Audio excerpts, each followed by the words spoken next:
नमस्कार दोस्तों, स्वागत है आप सभी का आपके अपने ऐसे यूट्यूब चैनल पर। दोस्तों, एमपीपीएससी की जो प्रिपरेशन आप लोग कर रहे हैं उसी क्रम में अभी हम भूगोल के चैप्टर पर हैं और हमने कल भौगोलिक स्थिति भूगोल में देखी थी, यानी कि जियोग्राफी का भौगोलिक स्थिति वाला पोर्शन हमने कंप्लीट किया। आज हमें जलवायु पढ़ना है और जलवायु के चैप्टर को आज हम देखेंगे। चलिए शुरू करते हैं। शुरू करने से पहले आप सभी लोगों से हम निवेदन करते हैं कि आप हमारे इस एनसीईआरटी के तारतम्य को ज्वाइन करिए, जिसमें आप हमारे साथ जुड़ सकते हैं। आप हमारे इस चैनल को सब्सक्राइब करें, शेयर करें और लाइक करना ना भूलें, ताकि हमारा ये चैनल आप लोगों के साथ और भी ज़रूरतमंदों तक पहुंच सके। चैप्टर वाइज तैयारी करनी है, जैसा कि मैंने पहले भी बताया था कि न्यू सिलेबस से और न्यू सिलेबस के अकॉर्डिंग जो है आप लोगों को प्रिपरेशन करनी है। और ये सिलेबस के अकॉर्डिंग प्रिपरेशन ही आपको क्या करेगी, आपकी प्रिपरेशन को आगे बढ़ाएगी। बहुत ज़्यादा डीपली और बहुत ज़्यादा अलग से नहीं पढ़ना है। जो नया सिलेबस आया है उसको अच्छे से अगर आप देखो तो उसमें क्या लिखा हुआ है उनको अपन को देखना है। देखिए पहले वाले पॉइंट में मध्य प्रदेश का जो सिलेबस है, इसमें तीसरे नंबर का जो चैप्टर है मध्य प्रदेश का भूगोल, उसमें हमें देखना है मध्य प्रदेश के वनोपज, वन्य जीव, नदियाँ, पर्वत एवं पर्वत श्रृंखलाएं। तो अभी हमने जो पढ़ा उसमें हमने पढ़ा पर्वत एवं पर्वत श्रृंखलाएं पढ़ी, है ना। अभी हमने जो पढ़ा वो क्या पढ़ा, पर्वत और पर्वत श्रृंखलाएं पढ़ी। नदियों वाला पोर्शन जो है आज मैं पढ़ाऊँगा। अभी मैं पढ़वाने जा रहा हूँ सेकेंड वाला पॉइंट, यानी कि मध्य प्रदेश की जलवायु। इस जलवायु के पोर्शन से एक क्वेश्चन आपको बनेगा, तो आप इस क्वेश्चन पर ध्यान रखिएगा कि ये क्वेश्चन जो है वो इस चैप्टर से आएगा ही आएगा। एक क्वेश्चन मध्य प्रदेश की जलवायु से आपको आना ही आना है, तो इसको थोड़ा सा अच्छे से समझिएगा। चलिए शुरू करते हैं। हम आशा करते हैं कि आप हमारे इस चैनल को सब्सक्राइब करेंगे और लोगों तक शेयर ज़रूर करेंगे। चलिए शुरू करता हूँ। देखिए क्या है कि जलवायु वाले पोर्शन को हम किस तरीके से समझें, तो जलवायु कैसे बनेगी, किसी मौसम के कारण बनेगी, है ना। मतलब कि किसी स्थान विशेष की मौसम संबंधी समस्त दशाओं को दीर्घकालिक औसत को हम क्या कह सकते हैं, जलवायु। मतलब ये कि किसी स्थान विशेष की मौसम संबंधी समस्त दशाओं के दीर्घकालिक औसत को हम क्या कह सकते हैं, जलवायु, है ना। किसी स्थान विशेष की समस्त दशाओं के दीर्घकालिक औसत को हम क्या कहेंगे, जलवायु कहेंगे। अभी जलवायु को विभिन्न वातावरणीय कारकों, तो जलवायु किस कारण से होती है, तो उनके कुछ कारण होंगे, जैसे अक्षांशीय अवस्थिति, समुद्र तल से ऊंचाई, धरातलीय उच्चावच, सौर विकिरण, जल एवं स्थल का वितरण, वर्षा की मात्रा और सागर तट से दूरी आदि प्रभावित करते हैं। वातावरणीय कारक कौन कौन से होते हैं, तो क्वेश्चन मान लीजिए ऐसा भी बन सकता है कि जलवायु को प्रभावित करने वाले वातावरणीय कारक इनमें से कौन हैं। तो कौन कौन से वातावरणीय कारक हैं, तो देखिए अक्षांशीय अवस्थिति, हमारी पृथ्वी जिस अक्षांश पर है ना, जितने भी पृथ्वी के अक्षांशीय और देशांतरीय विस्तार हैं, इन अक्षांशीय और देशांतरीय विस्तारों से ही क्या होती है, उसकी स्थिति क्लियर होती है। मतलब जैसे मान लीजिए अंटार्कटिक है, आर्कटिक है, तो ये ऊपर और नीचे वाले पोर्शन है। तो यहाँ पर क्या होगा, ये 66 66.5 डिग्री अक्षांश पर है, तो यहाँ पर ठंड ज़्यादा होगी।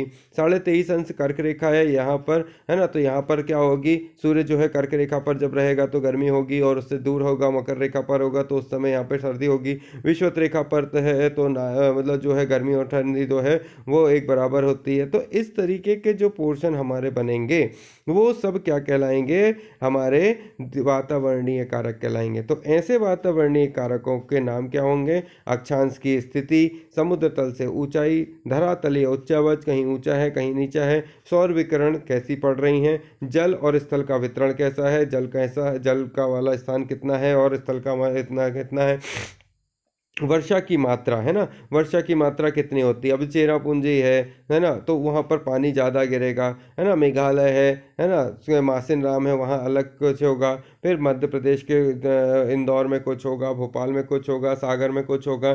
तो ये सब वर्षा की मात्रा जहाँ अलग अलग होती है वहाँ पर भी वातावरणीय कारक प्रभावित करते हैं। और सागर तट से दूरी, अब सागर तट से दूरी कितनी है, तो मध्य प्रदेश की सागर तट से दूरी कितनी है, लगभग 200 किलोमीटर है ना। जो नियरेस्ट वाला पोर्शन है वहाँ से मध्य प्रदेश की सागर तट से दूरी क्या है, 200 किलोमीटर के आसपास है।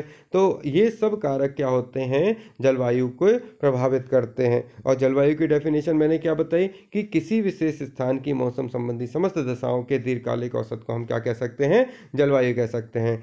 आगे बढ़ते हैं। देखो किसी भी मतलब जलवायु का प्रभाव कैसे पड़ता है, तो जलवायु का है किसी भी विशेष स्थान पर जलवायु वहाँ पर निवास करने वाली जनसंख्या की आर्थिक, सामाजिक और सांस्कृतिक गतिविधियों का निर्धारण करती है।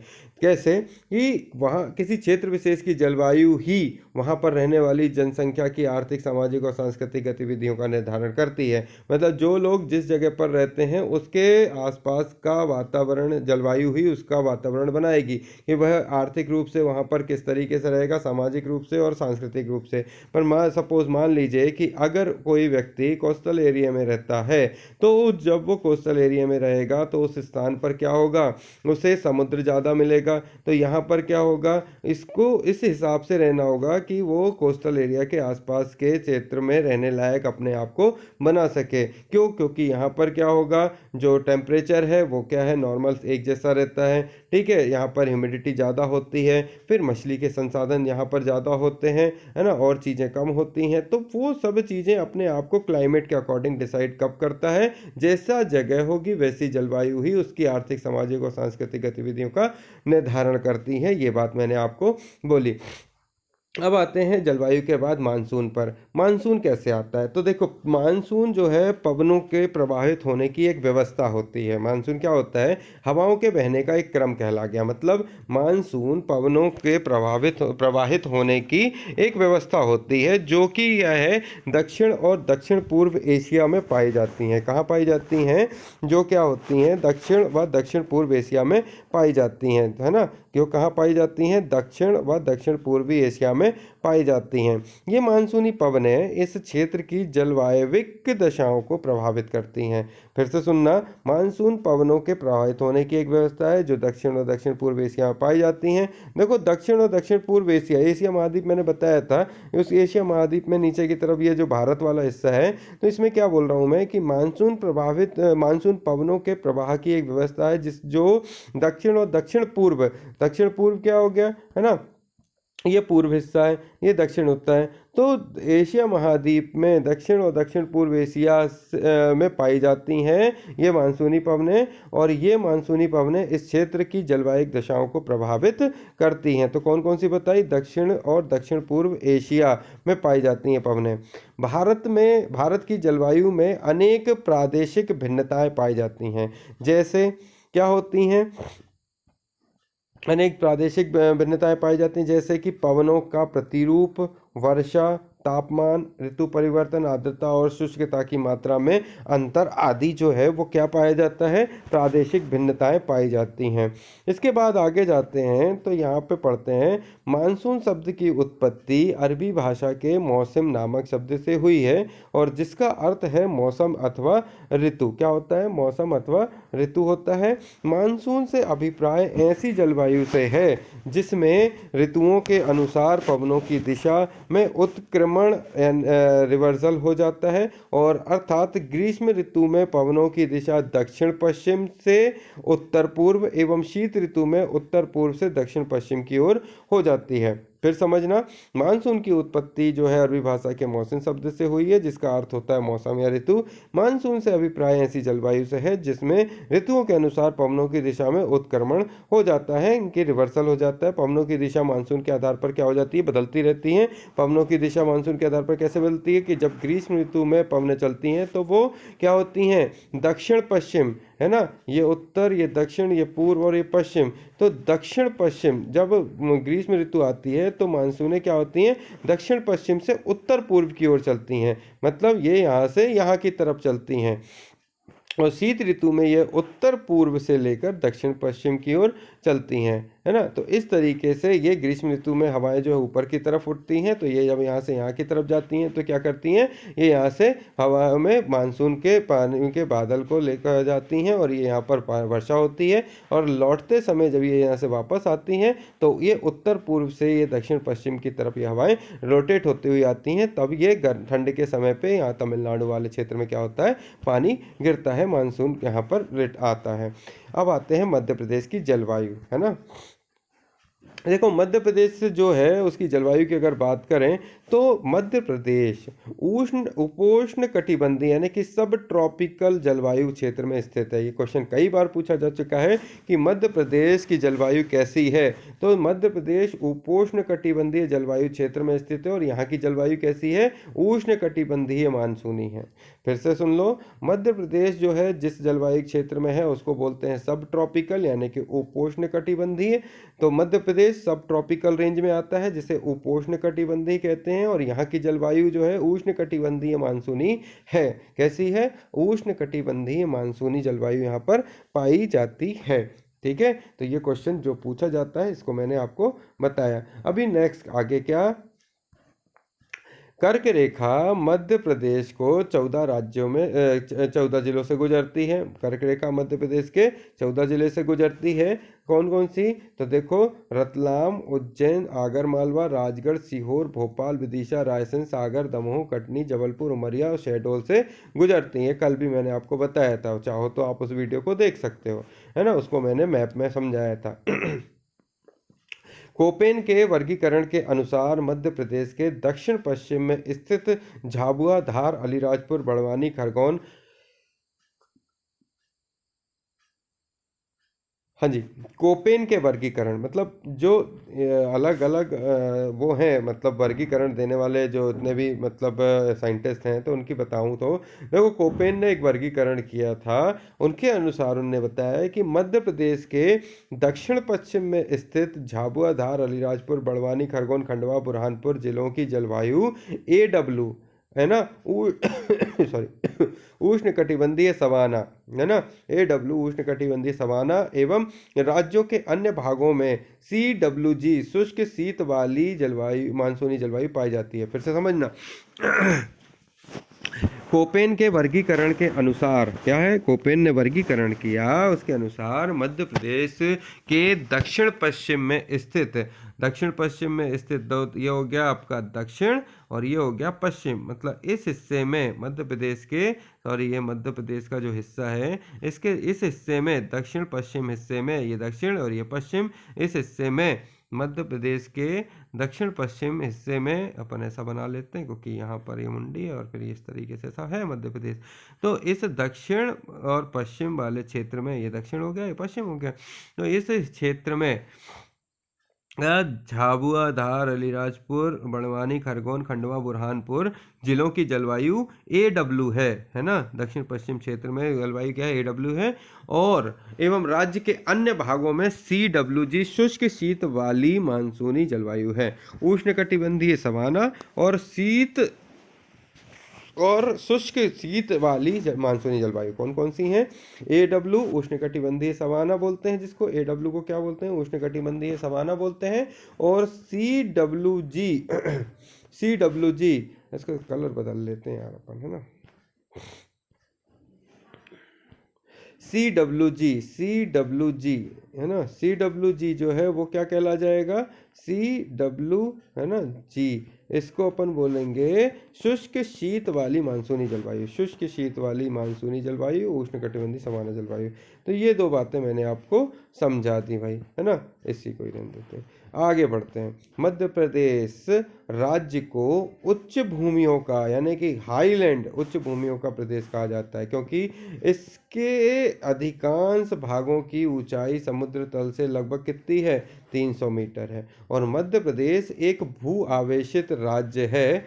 अब मध्य प्रदेश क्या है, एक भू आवेशित राज्य है, अतः यहाँ पर महाद्वीपीय प्रकार की जलवायु पाई जाती है। कैसी जलवायु पाई जाती है, महाद्वीपीय प्रकार की जलवायु पाई जाती है। राज्य के पश्चिम व उत्तर पश्चिम में अर्ध शुष्क, उत्तरी भाग में उप आर्द्र और जबकि दक्षिण पूर्वी क्षेत्र में आर्द्र जलवायु पाई जाती है। मध्य प्रदेश भारत के मध्य भाग में स्थित है, इसलिए राज्य में अधिकांश वर्षा, मध्य प्रदेश क्या है, भारत के मध्य भाग में इसलिए स्थित है, इसलिए राज्य में अधिकांश वर्षा दक्षिण पश्चिम मानसून की दोनों शाखाओं यानी कि अरब सागर और बंगाल की खाड़ी द्वारा होता है। तो मध्य प्रदेश में जो वर्षा होती है वो किस कारण कहाँ से होती है, तो अरब सागर और बंगाल की खाड़ी दोनों से होती है। और किन मानसून से होती है, तो दक्षिण पश्चिम मानसून से होती है। ये भारत के मध्य भाग में स्थित है।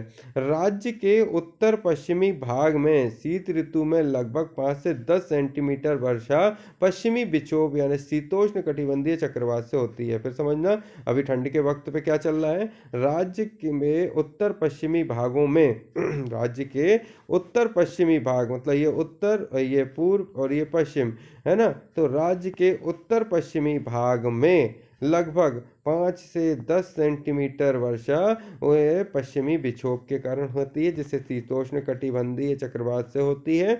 और यह वर्षा रबी की फसल के लिए बेहद लाभकारी होती है। और वर्षा, इसलिए इस वर्षा को अपन क्या बोलते हैं, मावट कहते हैं। जो अभी ठंड में पानी गिरता है उसको क्या बोलते हैं, मावट गिरना। भारत की जलवायु को प्रभावित करने वाले सभी कारकों का प्रभाव मध्य प्रदेश की जलवायु पर भी पड़ता है ना। तो भारत की जलवायु को प्रभावित करने वाले सभी कारकों का प्रभाव किस पर पड़ता है, मध्य प्रदेश की जलवायु पर भी पड़ता है। ओके, ठीक है, आगे बढ़ते हैं। राज्य की जलवायु को प्रभावित करने वाले कारक, अब क्या बता रहा हूँ, राज्य की जलवायु को प्रभावित करने वाले कारक। तो क्या क्या कारक हैं जो राज्य की जलवायु को प्रभावित करते हैं, तो बंगाल की खाड़ी से निकटता एक बात। राज्य की जलवायु को प्रभावित करने वाले क्या क्या कारक होते हैं, तो देखो सबसे पहला कारक ये क्या है, इसकी जो है मतलब क्या होती है, इसमें निकटता है, बंगाल की खाड़ी से निकटता है राज्य की। फिर दूसरा, उत्तर में हिमालय की उपस्थिति। फिर उसके बाद दक्षिण में पठार एवं पहाड़ियां हैं, है ना। राज्य में जलवायु को प्रभावित करने वाले क्या क्या है, बंगाल की खाड़ी से निकटता, उत्तर में हिमालय की उपस्थिति, दक्षिण में पठार एवं पहाड़ियां। उसके बाद आते हैं धरातलीय उच्चावच, काल वैशाखी, है ना। उसके बाद ग्रीष्मकालीन तूफान, ग्रीष्मकालीन तूफान के बाद वो दक्षिण पश्चिमी मानसून की क्रियाशीलता, भौगोलिक स्थिति एवं अक्षांशीय विस्तार और समुद्र से दूरी। इतनी बातें जो मैंने आपको बताई, ये सब क्या हैं, ये सब राज्य की जलवायु को प्रभावित करने वाले कारक हैं। एक बार रिपीट कर देता हूँ, फिर से समझ लो, है ना। बंगाल की खाड़ी से निकटता होगी तो क्या होगा, मानसून प्रभावित होगा। उत्तर में हिमालय की उपस्थिति है, इसलिए जलवायु को प्रभावित, ये जलवायु प्रभावित होगी। दक्षिण में पठार पहाड़ियां हैं, इसलिए प्रभावित होगी। उच्चावच धरातल हैं, इसलिए प्रभावित होगी। काल वैशाखी के कारण प्रभावित होगी। ग्रीष्मकालीन तूफान के कारण प्रभावित होगी। इसके बाद दक्षिण पश्चिमी मानसून की क्रियाशीलता के कारण प्रभावित होगी। भौगोलिक स्थिति और अक्षांशीय विस्तार के कारण प्रभावित होगी। और समुद्र से दूरी है, इसलिए भी प्रभावित होगी। अब आते हैं आगे। मध्य प्रदेश में सामान्य औसत वर्षा 113.2 सेंटीमीटर होती है। अब क्वेश्चन ये आता है कि मध्य प्रदेश में औसत सामान्य वर्षा कितनी होती है, तो होती है 113.2 सेंटीमीटर वर्षा औसत होती है। कितनी, 113.2। और वर्ष 2016-17 में वास्तविक वर्षा 102.264 सेंटीमीटर दर्ज की गई। राज्य के उच्चावच में भिन्नता के कारण देश के अन्य भागों के समान मध्य प्रदेश की जलवायु में भी विविधता और मौसमी दशाएं भी परिवर्तनशील होती हैं। मध्य प्रदेश का क्षेत्रफल अधिक होने के कारण यहाँ भौतिक विविधता अधिक पाई जाती है। परिणाम स्वरूप यह होता है कि यहाँ की जलवायु भी विविधतापूर्ण हो जाती है। तापमान यहाँ का क्या होता है, वर्षा और वायु दाब के आधार पर मध्य प्रदेश की जलवायु, मतलब क्या बोल सकते हैं कि तापमान, वर्षा और वायु दाब के कारण हम जलवायु को कितने भागों में बांट सकते हैं, 3 भागों में हम इसको बांट देते हैं। तो मध्य प्रदेश की जलवायु जो है उसमें जैसे 3 भागों में बांटा गया है। ग्रीष्म ऋतु जिसे गर्मी बोलते हैं, वर्षा ऋतु जिसमें बरसात होती है, और शीत ऋतु जिसमें ठंड पड़ती है। अब गर्मी कब आती है, तो मार्च से जून तक ग्रीष्म ऋतु होती है। वर्षा कब आती है, तो जून से अक्टूबर तक वर्षा ऋतु का समय होता है। और शीत ऋतु कब आती है, अक्टूबर से फरवरी तक शीत ऋतु का समय होता है। ग्रीष्म ऋतु, मध्य प्रदेश में ग्रीष्म ऋतु का प्रभाव मार्च से जून तक रहता है। और इस अवधि में सूर्य की स्थिति उत्तरायण होने से तापमान में क्या होती है, वृद्धि होने लगती है और वायु दाब कम होने लगता है। और परिणाम स्वरूप मई माह के अंत तक राज्य के लगभग सभी भागों में भीषण गर्मी पड़ने लगती है ना, टेम्परेचर काफ़ी बढ़ने लगता है। राज्य का सबसे गर्म माह जो होता है वो होता है मई का महीना। और मई महीने का औसत मासिक तापमान जो होता है वो 40 डिग्री सेंटीग्रेड होता है, सेल्सियस 40 डिग्री सेल्सियस होता है। ओके, आगे बढ़ते हैं भाई। पठारी भागों में दिन का तापमान बढ़ता है, परंतु क्या होता है, रात के समय कम हो जाता है, और जिससे इस क्षेत्र का मौसम सुहाना लगता है। और जबकि मैदानी भागों में आर्द्रता अधिक होने के कारण उस मौसम में उमस भरी गर्मी पड़ती है, और जिससे मौसम कष्टदायी हो जाता है।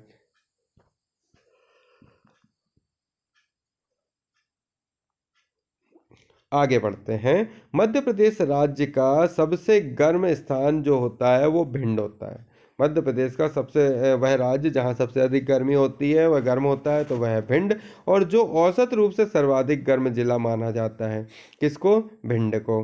उसके बाद आते हैं वर्ष 1995 गंज बसौदा, जो कि विदिशा जिले के अंतर्गत आता है, का तापमान 48.9 सेल्सियस रिकॉर्ड किया गया, जो अब तक का मध्य प्रदेश का सबसे अधिक तापमान वाला स्थान है। कितना? 48.9 डिग्री जो है वो गंज बासौदा में लिया गया, उसका टेम्परेचर मिला। आगे बढ़ते हैं। मई माह में मध्य प्रदेश के उत्तरी भागों में शुष्क व गर्म पछुआ पवनें चलती हैं, जिन्हें क्या कहते हैं? लू कहते हैं। कैसी पवनें चलती हैं?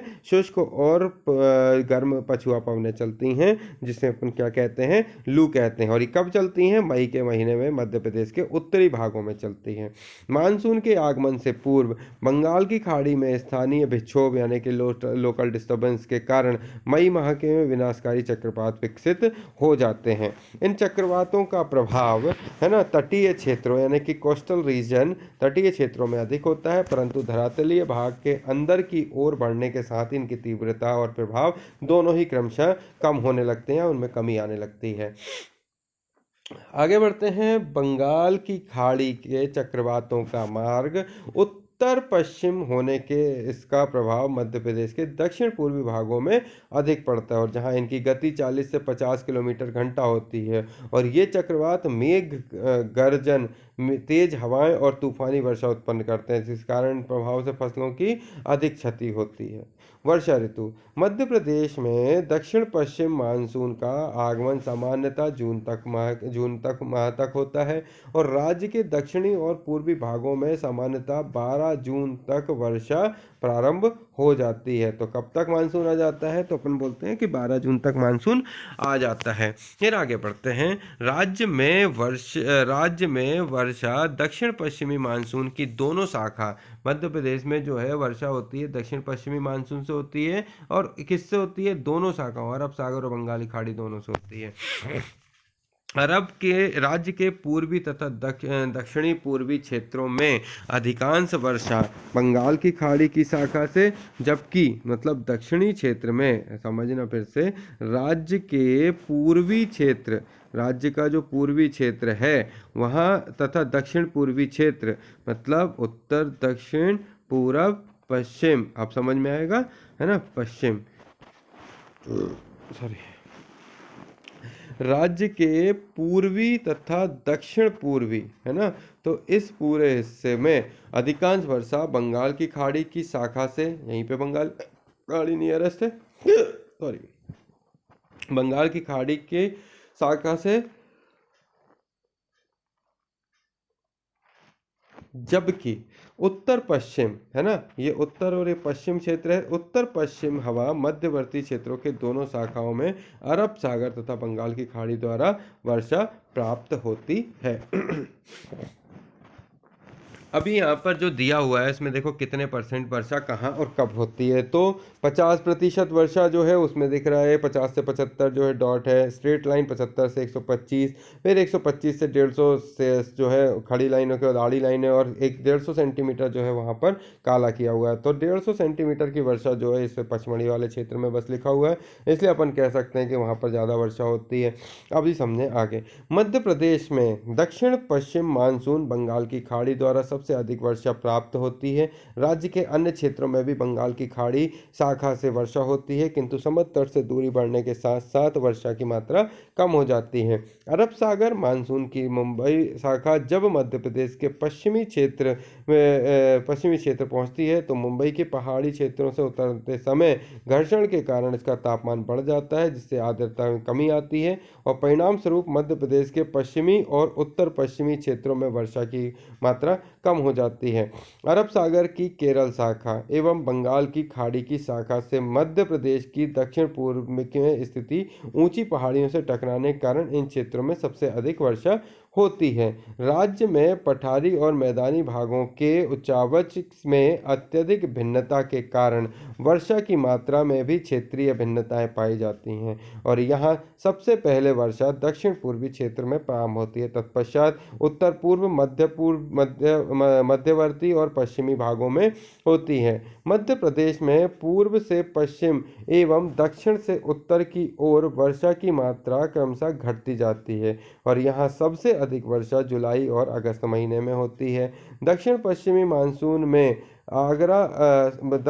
मानसून के आगमन का मुख्य कारण जेट स्ट्रीम का हिमालय के दक्षिणी ढालों से उत्तर की ओर स्थानांतरित हो जाता है। मध्य प्रदेश में वर्षा का वार्षिक वितरण राज्य के बैतूल, छिंदवाड़ा, सिवनी, बालाघाट, मंडला, डिंडोरी तथा अनूपपुर जिलों में वार्षिक वर्षा 125 से 150 सेंटीमीटर के मध्य होती है। राज्य के मध्यवर्ती तथा उत्तर पूर्वी भागों में स्थित भोपाल, रायसेन, विदिशा, सागर, सीधी, छतरपुर, दमोह जिलों में वार्षिक वर्षा 75 से 100 सेंटीमीटर के मध्य होती है और राज्य के उत्तर पश्चिम में स्थित दतिया, शिवपुरी, मुरैना, भिंड, इंदौर, उज्जैन, रतलाम, धार, अलीराजपुर, सीहोर, शाजापुर आदि जिलों में औसत वार्षिक वर्षा 75 सेंटीमीटर से क्या होती है, कम होती है। मानसून तो अभी वहाँ ज़्यादा 75 से 100 150 कहाँ होती है, तो इसको याद रखना। वार्षिक वितरण जो है देखो फिर से एक बार बताता हूँ, बैतूल, छिंदवाड़ा, सिवनी, बालाघाट, मंडला, डिंडोरी, अनूपपुर जिलों में वार्षिक वर्षा 125 से 150 होती है। तो ज़्यादा पानी कहाँ गिरता है, इस क्षेत्र में गिरता है, जिसको अपन बोल सकते हैं मध्य प्रदेश का ये जो नीचे वाला क्षेत्र है ना, ये मध्य प्रदेश का नीचे वाले क्षेत्र में सबसे ज़्यादा वर्षा होती है। तो बैतूल, छिंदवाड़ा, सिवनी, बालाघाट, मंडला, डिंडोरी, अनूपपुर इस हिस्से में ज़्यादा वर्षा होती है, यह उसका दक्षिणम क्षेत्र है, 125 से 150 होती है। फिर आते हैं मध्यवर्ती तथा उत्तर पूर्वी भाग। मध्यवर्ती और उत्तर पूर्वी भाग मतलब ये मध्य का सेंटर, और उत्तर और पूर्वी भाग है ना, उत्तर पूर्वी भाग तो ये बुंदेलखंड वाले साइड पर आ जाओ, भोपाल, रायसेन मध्य वाले भाग, विदिशा, सागर, सीहोर, सीधी और छतरपुर, दमोह ये जो हैं ये 75 से 100 सेंटीमीटर वाले क्षेत्र हैं। उसके बाद दतिया, शिवपुरी, मुरैना, भिंड, इंदौर, उज्जैन, रतलाम, धार, अलीराजपुर, सीहोर तथा शाजापुर आदि जिलों में औसत तापमान 75 सेंटीमीटर से क्या होता है भाई, कम होता है। क्या होता है, कम होता है। नेक्स्ट आते हैं मानसून का आगमन, है ना, मानसून का आगमन।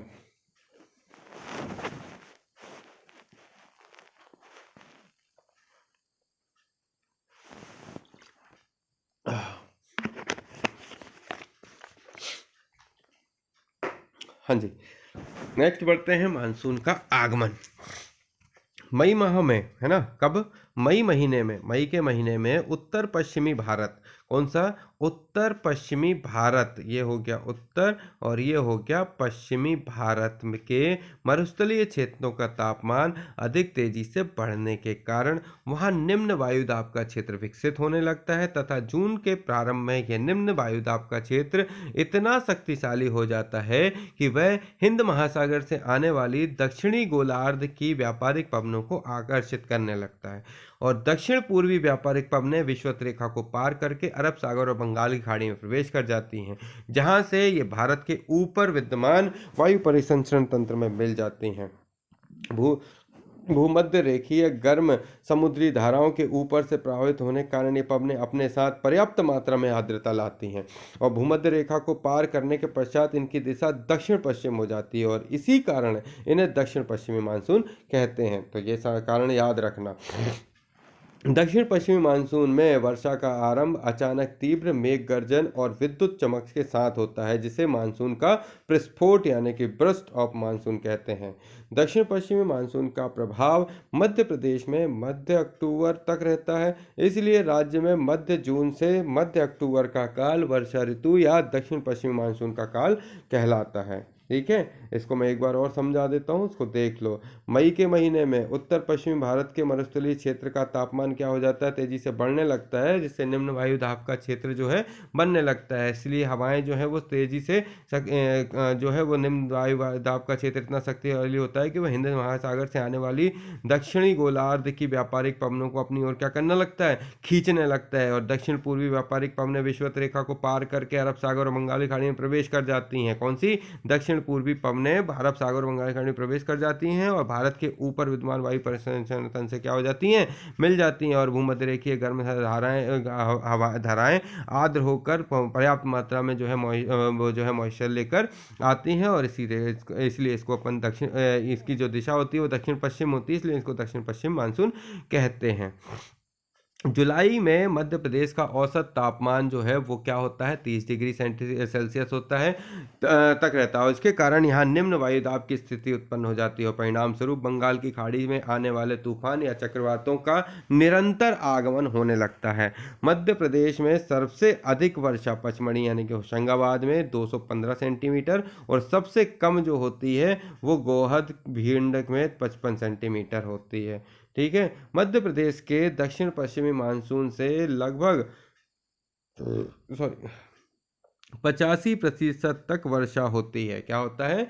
दक्षिण पश्चिमी मानसून से लगभग 85% वर्षा होती है, और 15 अक्टूबर के बाद दक्षिण पश्चिमी मानसून लौटने लगता है, जिसे मानसून का निवर्तन यानी कि रिट्रीट ऑफ मानसून कहते हैं। शीत ऋतु। मध्य प्रदेश में शीत ऋतु का समय मध्य अक्टूबर से फरवरी तक रहता है, और मध्य अक्टूबर में मानसून के लौटने के बाद भी वायु में आर्द्रता बनी रहती है। राज्य में सबसे अधिक ठंड जो है वो दिसंबर से जनवरी के मध्य होती है। शीत ऋतु में प्रारंभिक लक्षण जो होते हैं वो क्या होता है, स्वच्छ आकाश, मंद पवन और हल्की ठंड तथा धूप आदि जो है वो इसकी जो है प्रारंभिक लक्षण हैं। राज्य में पठारी भागों और उच्च भूमियों की अधिकता के कारण पठारी क्षेत्रों में अधिक ठंड और मैदानी क्षेत्रों में अपेक्षाकृत कम ठंड पड़ती है।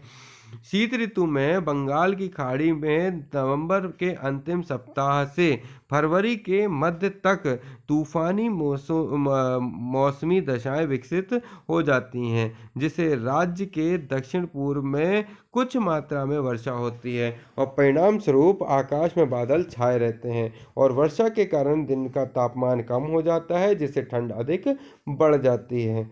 मध्य प्रदेश में शीत ऋतु में लगभग 10% वर्षा होती है ना। शीत ऋतु में क्या होती है, लगभग 10% तक वर्षा होती है, और इस ऋतु में औसत तापमान जो है वो 22 डिग्री सेल्सियस यानी कितना होता है, 22 डिग्री सेल्सियस होता है, और जबकि जनवरी माह में औसत तापमान 10 डिग्री सेल्सियस होता है। मध्य प्रदेश राज्य में 21 डिग्री सेल्सियस की समताप रेखा, इसे आइसोथर्मल लाइन, राज्य की उत्तरी और दक्षिणी दो भागों में विभाजित करती है। उत्तरी भाग का तापमान अधिक, जबकि दक्षिणी भाग का तापमान क्या होता है, कम होता है। ओके, मध्य प्रदेश में सबसे अधिक ठंड जो है वो जनवरी माह में पड़ती है, सबसे अधिक ठंड जनवरी माह में है, और राज्य में सबसे अधिक ठंडा स्थान जो है वो है शिवपुरी एवं मुरैना का, जहां जनवरी माह में न्यूनतम तापमान जो है वो 2 से क्या हो जाता है, 4 डिग्री 2 से 4 डिग्री तक का हो जाता है, सेल्सियस तक यानी डिग्री तक हो जाता है। इसके बाद जलवायु के आधार पर मध्य प्रदेश को 4 भागों में विभाजित किया गया है। तो जलवायु के आधार पर मध्य प्रदेश को कितने भागों में बांटा है, 4 भागों में। पहला तो हो जाएगा कि वह उत्तर का मैदान, दूसरा हो जाएगा मालवा का पठार, तीसरा विंध्य पर्वत श्रेणी, और चौथा नर्मदा सोन घाटी एवं दक्षिण पूर्वी क्षेत्र। तो ये चारों बातें आपको समझ में आ गई। पहला पढ़ते हैं, उत्तर का मैदान। उत्तर के मैदानी भागों के अंतर्गत राज्य के निम्न जिले नीमच, अशोकनगर, भिंड, दतिया, मुरैना, छतरपुर, पन्ना तथा सतना के उत्तरी भाग आते हैं, और यहाँ पर ग्रीष्म ऋतु में गर्मी और शीत ऋतु में ठंड अधिक पड़ती है। और इस क्षेत्र में औसत वार्षिक वर्षा लगभग कितनी होती है, 75 सेंटीमीटर होती है। और जबकि जनवरी माह में क्या होता है, जनवरी माह में औसत तापमान लगभग कितना होता है, 10 डिग्री सेल्सियस होता है। और मई माह में औसत तापमान जो है वो 42 होता है। तो वर्षा हो गई कितनी, 75 सेंटीमीटर। और जनवरी से महीने में 10 डिग्री और सबसे अधिक गर्म 42 होता है डिग्री टेम्परेचर। इस क्षेत्र में वर्षा बंगाल की खाड़ी और अरब सागर के दोनों शाखाओं से होती है। और राज्य के उत्तरी भाग की समुद्र तट से दूरी अधिक होने के कारण मानसून की दोनों शाखाओं में घर्षण होने से तापमान में क्या हो जाती है, वृद्धि हो जाती है। तापमान में क्या हो जाती है, वृद्धि होती है।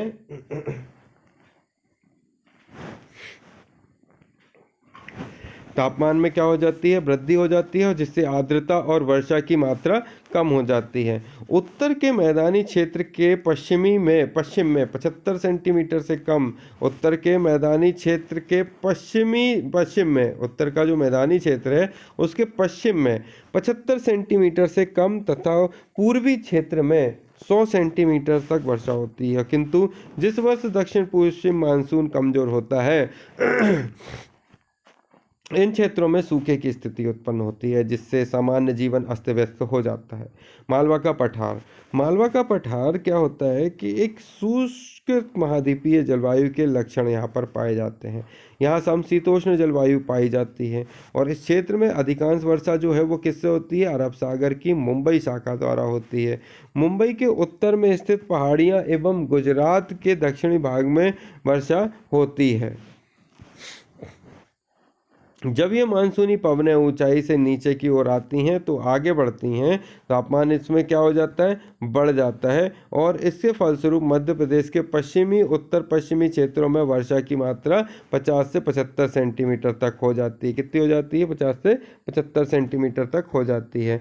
मालवा पठार के पूर्वी भाग में बंगाल की खाड़ी द्वारा अधिक और पश्चिमी भागों में कम वर्षा होती है। मालवा के पठार के पूर्वी भाग में बंगाल की खाड़ी द्वारा अधिक और पश्चिमी भाग में कम वर्षा होती है। तो बंगाल की खाड़ी द्वारा, है ना, पूर्वी भाग में अधिक और पश्चिमी भाग में कम होती है। इस क्षेत्र में ग्रीष्म ऋतु में तापमान 42 डिग्री सेल्सियस तक तथा शीत ऋतु में 20 डिग्री सेल्सियस तक मिलता है। दक्षिण पश्चिमी मानसून की अरब सागर की शाखा 3 भागों को विभाजित करती है। पहला पश्चिमी घाट, जिसे केरल से कर्नाटक तक फैला हुआ है और ये प्रभावित होता है केरल की शाखा से।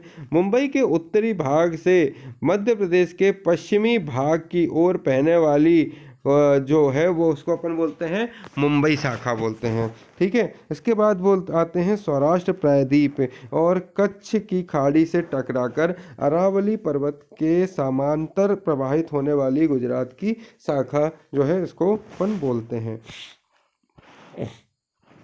विंध्य पर्वत श्रृंखला, विंध्य पर्वतीय क्षेत्र में औसत वार्षिक वर्षा 50 से 100 सेंटीमीटर तक मध्य में होती है। और इस क्षेत्र में ग्रीष्म ऋतु का तापमान जो है वो 42 से 45 डिग्री सेल्सियस और तथा जनवरी माह के औसत तापमान का 4 डिग्री सेल्सियस तक रहता है, जिससे शीत ऋतु में ठंड एवं ग्रीष्म ऋतु में अधिक गर्मी पड़ती है। इस पर्वतीय क्षेत्र में भी अरब सागर और बंगाल की खाड़ी की दोनों मानसूनी शाखाओं द्वारा वर्षा होती है। और इस क्षेत्र में पश्चिमी भाग की तुलना में पूर्वी क्षेत्रों में अधिक वर्षा होती है, क्योंकि पूर्वी भागों में चक्रवाती वर्षा का प्रभाव पड़ता है।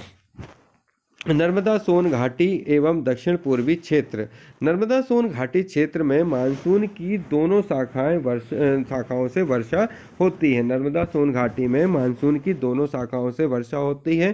ग्रीष्म ऋतु में तापमान और आर्द्रता की अधिकता से उमस भरी गर्मी पड़ती है, जिससे मौसम कष्टदायी हो जाता है। और इसके पूर्वी क्षेत्र में बंगाल की खाड़ी का मानसून और चक्रवाती वर्षा का योगदान होता है। परिणाम स्वरूप ये नर्मदा सोन घाटी के पूर्वी भाग में वर्षा अधिक होती है। मध्य प्रदेश के दक्षिण पूर्वी भाग में सतपुड़ा पर्वत श्रृंखला की औसत ऊंचाई लगभग 800 मीटर है। और इस पर्वत श्रेणी में महादेव और मैकाल श्रेणियां स्थित हैं। महादेव श्रेणी की औसत ऊंचाई होती है 1200 मीटर। सतपुड़ा पर्वत के पूर्वी भाग में अमरकंटक पठार और बघेलखंड पठार अवस्थित हैं। इस क्षेत्र में शीत ऋतु सामान्यतः शुष्क होती है तथा ग्रीष्म ऋतु सामान्यतः तापमान 40 डिग्री सेल्सियस से अधिक नहीं होता है, जबकि रात का तापमान 25 डिग्री सेल्सियस तक होता है। फलस्वरूप इस क्षेत्र का मौसम सुहावना रहता है और इस क्षेत्र में सप्ताह में 2 या 3 बार वर्षा होती है। मानसून की दोनों शाखाएं, अरब सागर की शाखा एवं बंगाल खाड़ी की शाखा, जब इस क्षेत्र में स्थित ऊंची पहाड़ियों से टकराती है तो यहाँ पर अत्यधिक वर्षा होती है। मध्य प्रदेश के दक्षिण पूर्वी क्षेत्र में बंगाल की खाड़ी से आने वाली चक्रवातों से वर्षा होती है और इस क्षेत्र में वार्षिक वर्षा 125 से 150 सेंटीमीटर तक होती है और इस क्षेत्र में गर्मी और सर्दी सामान्यतः क्या होती हैं, कम होती हैं। होशंगाबाद जिले में पचमढ़ी स्थित है, जिसकी ऊंचाई जो है वो है 1350 मीटर, जहां वार्षिक वर्षा लगभग है वो कितनी होती है, 215 सेंटीमीटर तक होती है। मध्य प्रदेश में ग्रीष्म ऋतु को युनाला, वर्षा ऋतु को चौमासा और शीत ऋतु को सियाला कहा जाता है और राज्य में भारत मौसम विभाग इंडियन मानसून डिपार्टमेंट का जो एकमात्र कार्यालय जो है IMD का, भारतीय मौसम विभाग है ना, इंडियन जो है भारतीय मौसम विभाग जो है उसका एकमात्र कार्यालय कहाँ पर है, इंदौर में है। वर्ष 2013 में उज्जैन के डोंगला के मध्य प्रदेश की पहली अत्याधुनिक वेधशाला का निर्माण किया गया है, जिसका नामकरण खगोल शास्त्री आचार्य बारामिहिर के द्वारा नाम पर किया गया है। तो 2013 में उज्जैन में उज्जैन के डोंगला में मध्य प्रदेश की पहली अत्याधुनिक वेधशाला का निर्माण किया गया है और उसका नाम खगोल शास्त्री आचार्य बारामिहिर के नाम पे किया गया है। मध्य प्रदेश की में वर्षा की स्थिति देखो, कब से कब क्या वर्षा हुई है, इसमें तो इतना कोई पूछता नहीं है। अब आते हैं महत्वपूर्ण प्रश्नों पर। चलिए क्वेश्चनों के आंसर दीजिए। तो पहला क्वेश्चन है, मध्य प्रदेश में किस प्रकार की जलवायु पाई जाती है? तो देखो, शुष्क जलवायु नहीं, ये तो शीत ऋतु के समय होती है। गर्म और शुष्क जलवायु जो है वो नर्मदा सोन घाटी के क्षेत्र में पाई जाती है। ठंडी जलवायु शीत जलवायु है, इसलिए मध्य प्रदेश की जलवायु जो है वो उष्णकटिबंधीय जलवायु पाई जाती है। नेक्स्ट आता है सर्वाधिक तापांतर। कितना सर्वाधिक तापांतर? 43 डिग्री 1 मिनट 43.1 डिग्री सेंटीग्रेड से 28.6 डिग्री सेंटीग्रेड कहाँ दर्ज किया जाता है? तो देखो, सबसे ज़्यादा तापांतर जो है वो जो है भिंड क्षेत्र में किया जाता है ना। और सबसे 43 से लेके 28 डिग्री सेंटीग्रेड तक कहाँ दर्ज किया जाता है? तो ये ग्वालियर वाला जो क्षेत्र है वहाँ किया जाता है, जो भिंड में पड़ती है ना। तो इसको थोड़ा सा और देख लेना आप। वर्ष 1995 में अधिकतम तापमान कितना? 48.9 कहाँ का किया गया था नोट? गंज बासौदा का। तो ये क्वेश्चन पूछा जाता है। 2013 में राज्य की ऋतु वेधशाला किस स्थान पर बनाई गई? तो वो बनाई गई उज्जैन में। तो यहाँ पे थोड़ा सा गड़बड़ है। ऋतु वेधशाला किस स्थान पर स्थापित की गई है? तो ऋतु वेधशाला जो है वो उज्जैन में की गई है। ठीक है, अभी मैंने ऊपर पढ़ा है, इसे एक बार और क्लियर कर देता हूँ। देखो, उज्जैन में डोंगला में मध्य प्रदेश की अत्याधुनिक वेधशाला का निर्माण किया गया है। कहाँ पर किया गया है? ये उज्जैन में। इसका निर्माण खगोल शास्त्री आचार्य बारामिहिर के द्वारा किया गया है। तो यहाँ पर जो क्वेश्चन है उसको मैं फिर से पढ़ देता हूँ। वर्ष 2013 में राज्य में ऋतु वेधशाला किस स्थान पर स्थापित किया गया है? तो वेधशाला वैसे तो इंदौर में है, लेकिन 2013 में उज्जैन में डोंगला के मध्य प्रदेश में अत्यधिक जो है वेधशाला का निर्माण किया गया। तो उसका आंसर हो जाएगा उज्जैन। मध्य प्रदेश में औसत वार्षिक वर्षा कितनी दर्ज की गई है? तो वो है 112 सेंटीमीटर, है ना। कितनी की गई है? 112 सेंटीमीटर। ठीक है, नेक्स्ट आते हैं।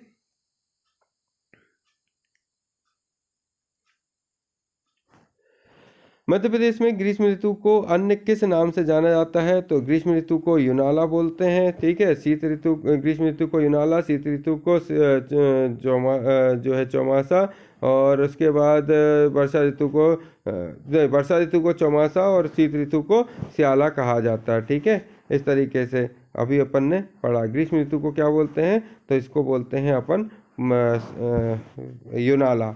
मध्य प्रदेश में सबसे कम तापमान किस स्थान पर दर्ज किया गया? तो सबसे कम तापमान जो किया गया वो शिवपुरी में किया गया है। किस में किया गया है?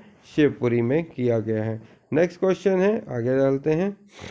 विंध्य पर्वत श्रृंखला में औसत वार्षिक वर्षा कितनी होती है? तो वो होती है 50 से 100 सेंटीमीटर। विंध्य क्षेत्र में कितनी वर्षा होती है? 50 से 100 सेंटीमीटर होती है।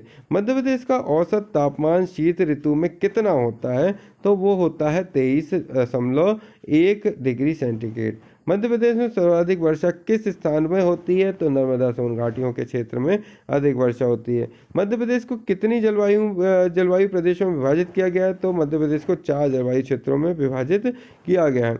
मध्य प्रदेश में मानसून का आगमन किस माह में की होता है? तो मध्य प्रदेश में मानसून क्या है? जून माह में उसका आगमन होता है। मध्य प्रदेश राज्य में ग्रीष्म ऋतु का समय के काल क्या है? तो ग्रीष्म ऋतु का समय काल कितना है? मार्च से जून तक होता है। मालवा के पठार में किस प्रकार की जलवायु पाई जाती है? तो वो होती है समशीतोष्ण जलवायु पाई जाती है। तो ये जो पोर्शन हुआ अपना, ये था अपना जलवायु वाला क्षेत्र, और मैंने अभी आपको जलवायु वाले क्षेत्र को पढ़ाया। तो दोस्तों, जैसे आपको ये वीडियो कैसा लगा कमेंट करके मुझे बताइएगा। साथ ही हमारे इस चैनल को सब्सक्राइब करना मत भूलेगा। सब्सक्राइब करेंगे तो आपको लेटेस्ट वीडियो जो है मिल पाएगी, और साथ में हमें हमारा एक मोटिवेशन मिलेगा जब आप लाइक, शेयर और सब्सक्राइब करेंगे। तो आप हमारे साथ मिल गए, और अपने दोस्तों तक इसको ज़रूर शेयर करें। तो सबसे पहले इसे शेयर करिए, और आगे बढ़ाने के साथ जो है अपनी प्रिपरेशन को करते चलिए। और भी नई वीडियो के साथ मैं आगे आता रहूँगा। तब तक, जब तक कुछ खास नया नहीं है, लेता हूँ इजाज़त। जय हिंद, जय भारत। जय हिंद, जय भारत।